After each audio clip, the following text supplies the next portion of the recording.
राधे राधे दोस्तों, जय श्री कृष्णा।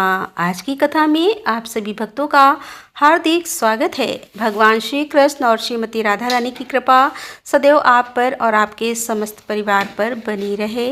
दोस्तों, आज आप सुनेंगे चैत मास की कथा का 10वां अध्याय। और अब भगवान श्री हरि विष्णु का ध्यान करके आज की पावन कथा का प्रारंभ करते हैं। वैसन पायन जी ने पूछा कि हे विप्र, आकाश में प्रतिदिन जिसका उदय होता है वह कौन है, इसका क्या प्रभाव है तथा इस किरणों के स्वामी का प्रादुर्भाव कहाँ से हुआ है। मैं देखता हूँ कि देवता, बड़े बड़े मुनि, सिद्ध, चारण, दैत्य, राक्षस तथा ब्राह्मण आदि समस्त मानव इसकी सदा ही आराधना किया करते हैं। व्यास बोले कि हे वैश्यपायन, यह ब्रह्मा के स्वरूप से प्रकट हुआ ब्रह्मा का ही उत्कृष्ट तेज है। इसे साक्षात ब्रह्मांड ही समझो। यह धर्म, अर्थ, काम और मोक्ष इन चारों पुरुषार्थों को देने वाला है। निर्मल किरणों से सुशोभित यह तेज का पुंज पहले अत्यंत प्रचंड और दुषा था। इसे देखकर इसकी प्रखर रश्मियों से पीड़ित होकर सब लोग इधर उधर भागकर छिपने लगे। चारों ओर के समुद्र, समस्त बड़ी बड़ी नदियां और नद आदि सूखने लगे। उनमें रहने वाले प्राणी मृत्यु के ग्रास बनने लगे। मानव समुदाय भी शोक से आतुर हो उठा। यह देखकर इंद्र आदि देवता ब्रह्मा जी के पास गए और उनसे यह सारा हाल कह सुनाया। तब ब्रह्मा जी ने देवताओं से कहा कि हे देवगण, यह तेज आदि ब्रह्मा के स्वरूप से जल में प्रकट हुआ है। यह तेजोमय पुरुष उस ब्रह्मा के ही समान है। इसमें और आदि ब्रह्मा में तुम अंतर न समझना। यहाँ से लेकर कीट पर्यंत चराचर प्राणियों सहित समचित्र लोकी में इसी की सत्ता है। यह सूर्योदय सत्यमय है। इनके द्वारा चराचर जगत का पालन होता है। और देवता जरायुज, अंडज, स्वदेच और उदित सी प्राणी हैं। सबकी रक्षा सूर्य से ही होती है। इन सूर्य देवता के प्रभाव का हम पूरा वर्णन नहीं कर सकते। इन्होंने ही लोगों का उत्पात और पालन किया है। सबके रक्षक होने के कारण इनकी समानता करने वाला दूसरा कोई नहीं है। भव पटने पर इनका दर्शन करने से राशि राशि पाप विलीन हो जाते हैं। द्विज आदि सभी मनुष्य इन सूर्यदेव की आराधना करके मोक्ष पा लेते हैं। संधियों के पाशन के समय ब्रह्मावेता ब्राह्मण अपनी भुजाएं ऊपर उठाए इन्हीं सूर्यदेव का उपस्थ है और इसके फलस्वरूप समस्त देवताओं द्वारा पूजित होते हैं। सूर्यदेव के ही मंडल में रहने वाली संध्या रूपणी देवी की उपासना करके संपूर्ण स्वर्ग और मोक्ष प्राप्त करते हैं। इस भूतल पर जो पतित और जूठन खाने वाले मनुष्य हैं, वे ही भगवान सूर्य की किरणों के स्पर्श से पवित्र हो जाते हैं। संध्या काल में सूर्य की उपासना करने मात्र से दुष्ट सारे पापों से शुद्ध हो जाता है। जो मनुष्य चांडाल, गोघाती अर्थात कसाई, पतित, कोढ़ी, महापातक और उपपातक के दिख जाने पर भगवान सूर्य का दर्शन करते हैं, वे भारी से भारी पापों से मुक्त होकर पवित्र हो जाते हैं।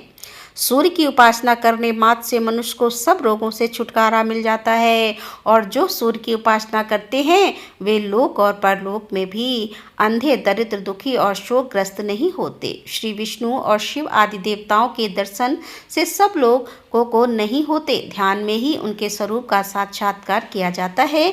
किंतु भगवान सूर्य प्रत्यक्ष देवता माने गए हैं। देवता बोले कि हे ब्राह्मण, सूर्य देवता को प्रसन्न करने के लिए आराधना, उपासना तथा पूजा तो दूर रहे, इनका दर्शन है प्रलय काल ही आग के समान है।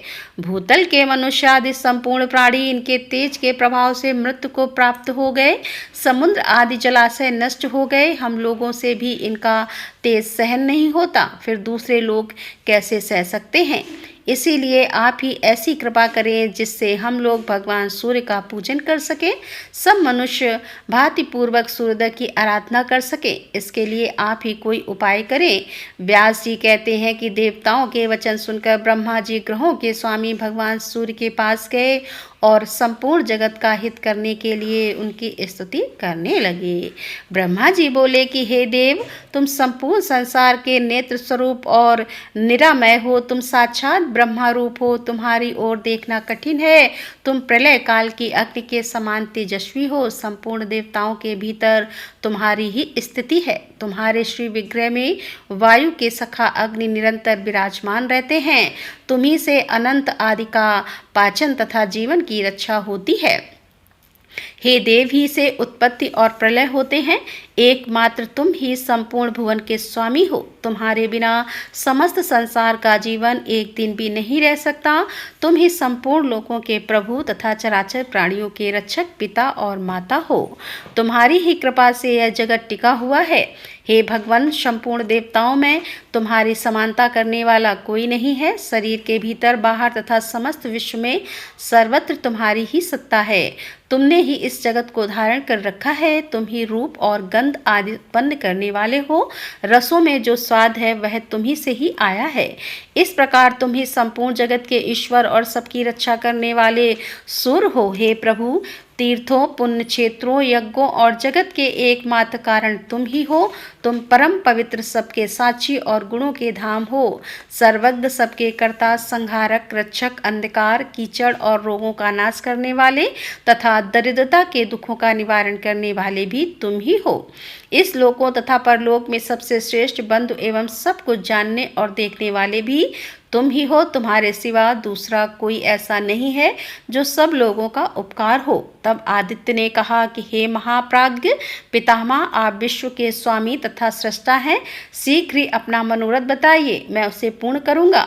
ब्रह्मा जी बोले कि हे सुरेश्वर, तुम्हारी किरणें अत्यंत प्रखर के लोगों के लिए वे अत्यंत दुख हो गई हैं, अतः जिस प्रकार से उनमें कुछ मृदु होता आ सके वही उपाय करो। आदित्य ने कहा कि प्रभु, वास्तव में मेरी कोटि कोटि किरणें संसार का विनाश करने वाली ही हैं, अतः आप किसी युक्त के द्वारा इन्हें खराद कर कम कर दें। तब ब्रह्मा जी ने सूर्य के कहने पर विश्वकर्मा को बुलाया और वज्र की सान बनाकर उसी के ऊपर प्रलय काल के समान तेजस्वी सूर्य को आरोपित करके उनके प्रचंड तेज को छाट दिया। उस छटे हुए तेज से ही भगवान श्री विष्णु का सुदर्शन चक्र बनाया गया। अमोघ यमदंड, शंकर जी का त्रिशूल, काल का खड़ग, कार्तिकेय को आनंद प्रदान करने वाली शक्ति तथा भगवती दुर्गा के विचित्र शूल का भी जो उसी तेज से निर्माण हुआ। ब्रह्मा जी की आज्ञा से विश्वकर्मा ने उन सब अस्त्रों को फुर्ती से तैयार किया तथा सूर्योदय की 1000 किरणें ही शेष रह गईं। उन सब अस्त्रों को फुर्ती से तैयार किया था। सूर्योदय की 1000 किरणें ही शेष रह गईं, बाकी सब छाट दी गईं। ब्रह्मा जी के बताए हुए उपाय के अनुसार ही ऐसा किया गया। कश्यप मुनि के अंश और अदिति के गर्भ से उत्पन्न होने के कारण सूर्य आदित्य के नाम से प्रसिद्ध हुए। भगवान सूर्य विश्व की अंतिम सीमा तक की चढ़ते और मेरुगिरी के शिखरों पर भ्रमण करते रहते। यह दिन रात इस पृथ्वी से लाख योजन ऊपर रहते। विधाता की प्रेरणा से चंद्रमा आदि ग्रह भी वहीं विचरण करते हैं। सूर्य 12 स्वरूप धारण करके 12 महीनों में 12 राशियों में संक्रमण करते हैं और उनके संक्रमण से ही संक्रांति होती है, जिसको प्राय सभी लोग जानते हैं। हे मुने, संक्रांतियों में पुण्य कर्म करने से लोगों को जो फल मिलता है वह सब हम बतलाते हैं, तुम ध्यान पूर्वक सुनो। धनु, मिथुन, मीन और कन्या राशि की संक्रांति को षट सती कहते हैं तथा वृष, वृश्चिक, कुंभ और सिंह राशि पर जो सूर्य की संक्रांति होती है उसका नाम विष्णुपति है। षट नाम की संक्रांति में किए हुए पुण्य कर्म का फल 86,000 गुना, विष्णुपति में लाख गुना और उत्तरायण या दक्षिणायन आरंभ होने के दिन कोटि कोटि गुना अधिक होता है। दोनों आयनों के दिन जो कर्म किया जाता है अर्थात दक्षिणायन और उत्तरायण जिस दिन प्रारंभ होता है या जिस दिन समाप्त होता है उस दिन जो भी कर्म किया जाता है वह अक्षय हो जाता है। मकर संक्रांति में सूर्योदय के पहले स्नान करना चाहिए, इससे 1 लाख गौ दान का फल प्राप्त होता है। उस समय किया हुआ तर्पण दान और देव पूजन अक्षय होता है। विष्णुपद नामक संक्रांति में भी किए हुए दान को अक्षय ही बताया गया है। दाता को प्रत्येक जन्म में उत्तम निधि की प्राप्ति होती है। शीतकाल में रुई दोषों को सूर्योदय के पहले जो तिल और जल से पितरों का तर्पण करता है वह स्वर्ग में अच्छे सुख भोगता है। जो अमावस्या के दिन स्वर्ण जट सिंह और मणि के समान कांति वाली शुभ लक्षणा गौ को उसके खुर में चांदी का मड़कर कांसे के बने हुए दुग्ध पात्र सहित श्रेष्ठ ब्राह्मण के लिए दान करता है वह चक्रवर्ती राजा होता है।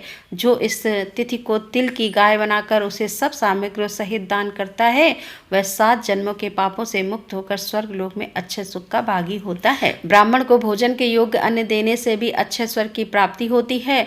जो उत्तम ब्राह्मण को अनाज, वस्त्र, घर आदि का दान करता है उसे लक्ष्मी कभी नहीं छोड़ती।